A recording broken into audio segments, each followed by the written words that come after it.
In 2011, 3 years had passed since Canon had started the so-called DSLR revolution by integrating a video function into the Canon 5D Mark II, thus, surprisingly, throwing the look of large sensor cameras into the consumer and prosumer sector. But if you wanted to make movies with DSLRs, you had to be tricky to counteract various limitations like image artifacts, poor audio preamps, and lack of features to focus the image. But in November 2011, something wonderful happened. Canon announced its first large sensor camera, the Canon C300. No, it wasn't just the Canon C300, it was the Canon Cinema EOS C300, the first camera in Canon's master plan to release many different large sensor cameras for different filmmakers' application needs. And from the first moment I saw it, I was in love. Many were horrified by the strange body design of the camera, quite different from all handheld camera designs before, but me, I was thrilled. Yes, I must confess, I even found the body really sexy, and it was love at first sight. A vertical rather than a horizontal side grip, genius, built-in electronic ND filters, XLR connectors, dual card slots, a modular LCD monitor unit, and I can choose to leave it off completely and just run around with the run-and-gun mini version of the camera, oh yeah.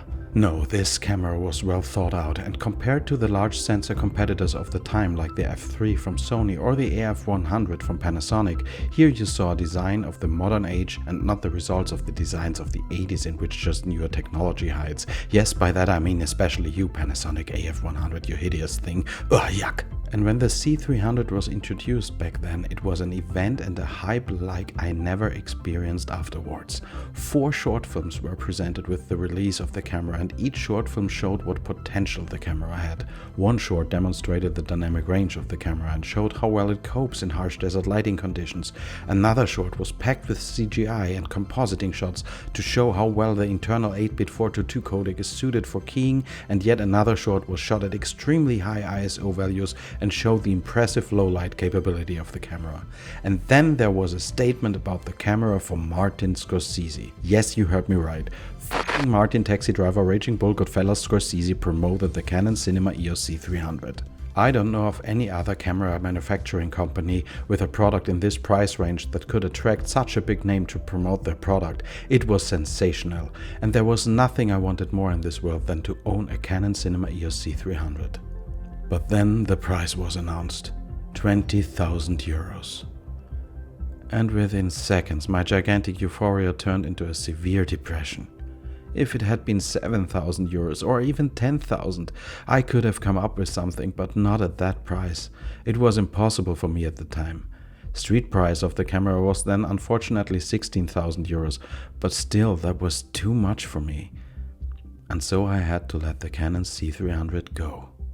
I then helped myself to the price segment that I could afford. First I had the Sony FS100, which was awful looking but had a solid image, and then when Canon introduced the C100, I did everything I could to afford one, and then the C100 Mark II, and they were both great cameras, and I haven't seen any company get more out of the AVC HD codec than Canon. But still, my one true love was the Canon C300, and it was just prohibitively expensive for me. In 2014, I happened to see the motion picture Blue Ruin by Jeremy Saulnier, and I was blown away by the film, the concept, the story, but also the look.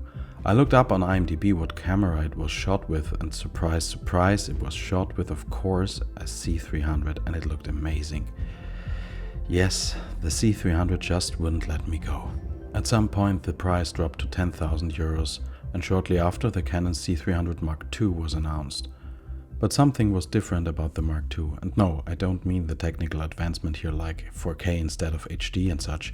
No, the flair and mood around the camera was different.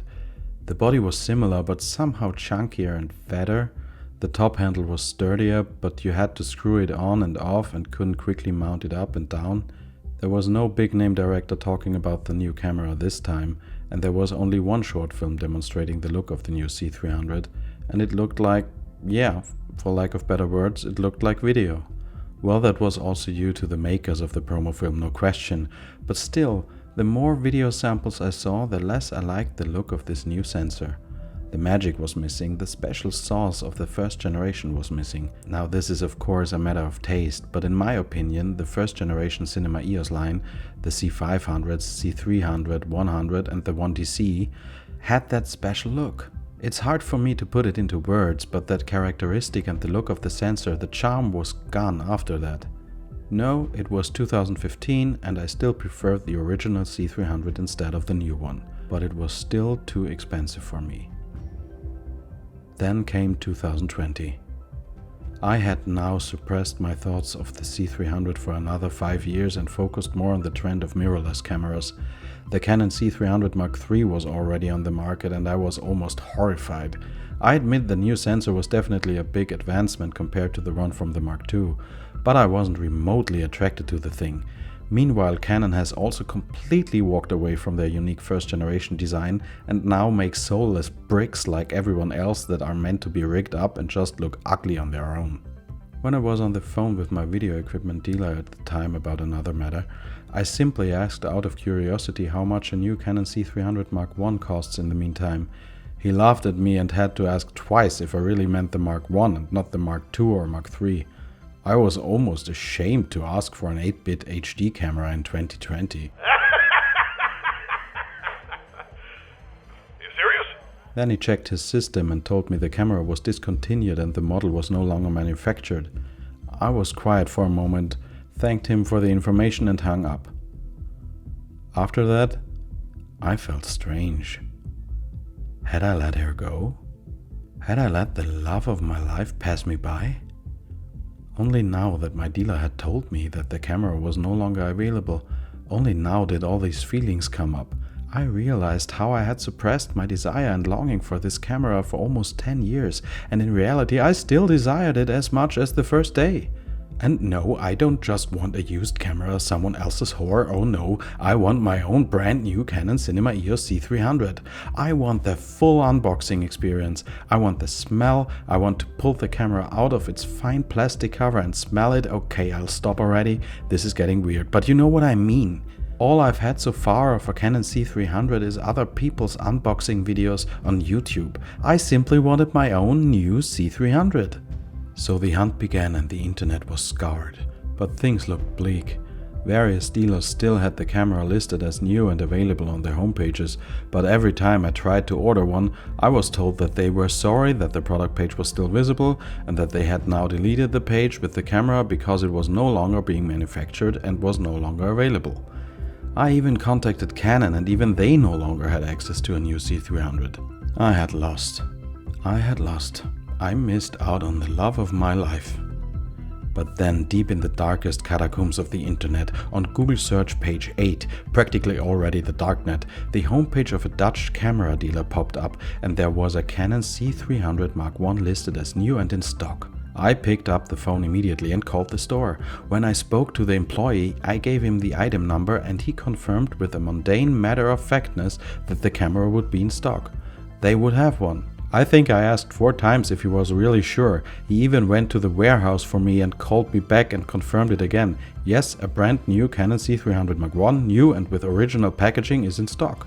Tearfully I thanked him. I don't want to know what the guy was thinking, and for 2,400 euros I ordered a brand new and original Canon Cinema EOS C300 Mark I in December 2020.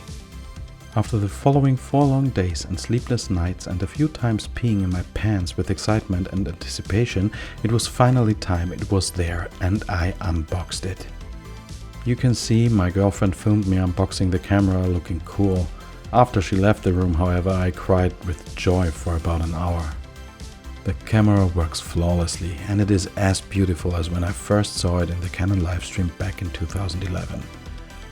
And I'll now hand over to Mr. Martin Scorsese for the closing words, because I'm now going to make some movies, finally, with my soulmate camera. Cheers. To get an image that means something, there's artistry involved, but this can be done with that camera. You're still telling a story with pictures, so let's utilize this technology and get it to its best. Then, if you got some art to it, if you can see it in a special way and you can communicate it to the audience, that's great.